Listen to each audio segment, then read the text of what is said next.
የሐኪሞቹን ትእዛዝ ብናከብርላቸው ነው የሚሻለው አይደል? ምን ነው እንዴ ሰሞኑን ሆድ ብሷቸዋል አትለኝ እንዴ? አላየሽም እንዴ?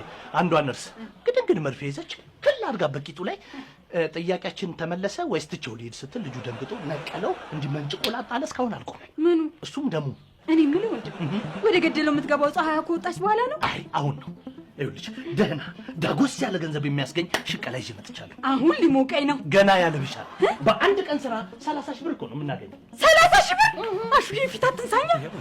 እኔ ምን ግን ይሄ ስራ ባንክ መዝረፍ ነው እንዴ? እሺ ፍቅር ደግሞ በጣም ታሽሞጥጫለሽ። አሽሜ ቆይ በዚህ ሰዓት የትኛው ባንክ ቤት ነው ብር ያለው? የለም እኮ ብር ተዘርፎ አልቋል እኮ። እንዲህ በልጅጉን አቀባብሎ ሲጠብቅ ብር የሚጠብቅ መስሎሽ ነው አይደል? ካዝናውን እኮ ነው የሚጠብቁት። ነገሩ ብረቱን ብር ያወጣል። ልክ ናቸው። ይኸውልሽ እኔ ወንድምሽ ማን ነው? እኔ ባል ፍቅረኛሽ ባንክ ተዘረፈ ሲባል ወሬ ስሰማ ዘራፍ ብዬ ተወሱሽ መምጣት ልዘርፍ።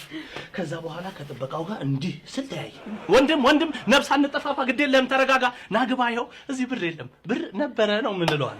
ይኸው ብሎ ከፍቶ ሲያሳየኝ ኦና ይኸውልህ የኔ ልጅ አለኝ። ትልቅ ሰው ነው፣ መልካም ሰው ነው። መከረኝ። ምንድን ነው ያለኝ? በዚህ ሰዓት የኔ ልጅ አለኝ ብዙ ቅርንጫፍ ያለው ባንክ ከመዝረፍ ብዙ ኪስ ያለው ሰው ፈልግና ንቅ አድርግ አለኝ። አይደክምህም? አንቺ ደከመኝ። እስቲ ወሬውን ተውና ስራው ምንድነው ንገረኝ። ስራው በጣም ጥሩ። አንድ ሁለት ካሜራ እንፈልጋለን። አንዱን አንቺ ከፍ ታደርጊያለሽ፣ እኔ አንዱን ከፍ አደርጋለሁ። በሁለት ካሜራ ከተፍ የምናደርጋት አጠር ያለች ከተፋ ስራ ናት። አሃ ሰርግ?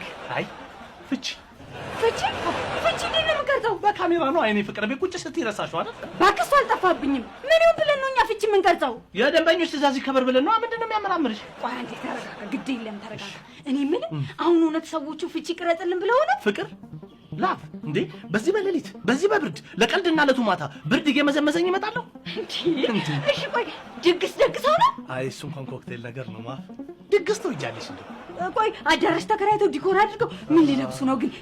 ነጭ ቬሎ አይሆንም፣ ጥቁር መሆን አለበት ለፍቼ ስለሆነ። ለምን ጋቢ አይለብሱም? እኔ ምን አገባኝ እንዴ? እኔ ምንም የማውቀው ነገር የለም። እንዴ ታዲያ አንተ የምታውቀው ምንድን ነው? ፍቺ መቅረጻችንን በእለቱ ደግሞ 25000 ብር መሸቀላችንን። እንኳን ተፋቱ ከተፋቱ እንደዚህ ተብሎ የሰው ህይወት ላይ ዝብዝብ አይደረግም እንዴ? አንቺ እኮ የፍቅር ህይወት ላይ ያለሽ ሰው ነሽ አይደል እንዴ? ፍቺ ላይ እንዴት ታሟርቻለሽ? አይ ታታንተ እንኳን ለፍቺ ለሰርጉማ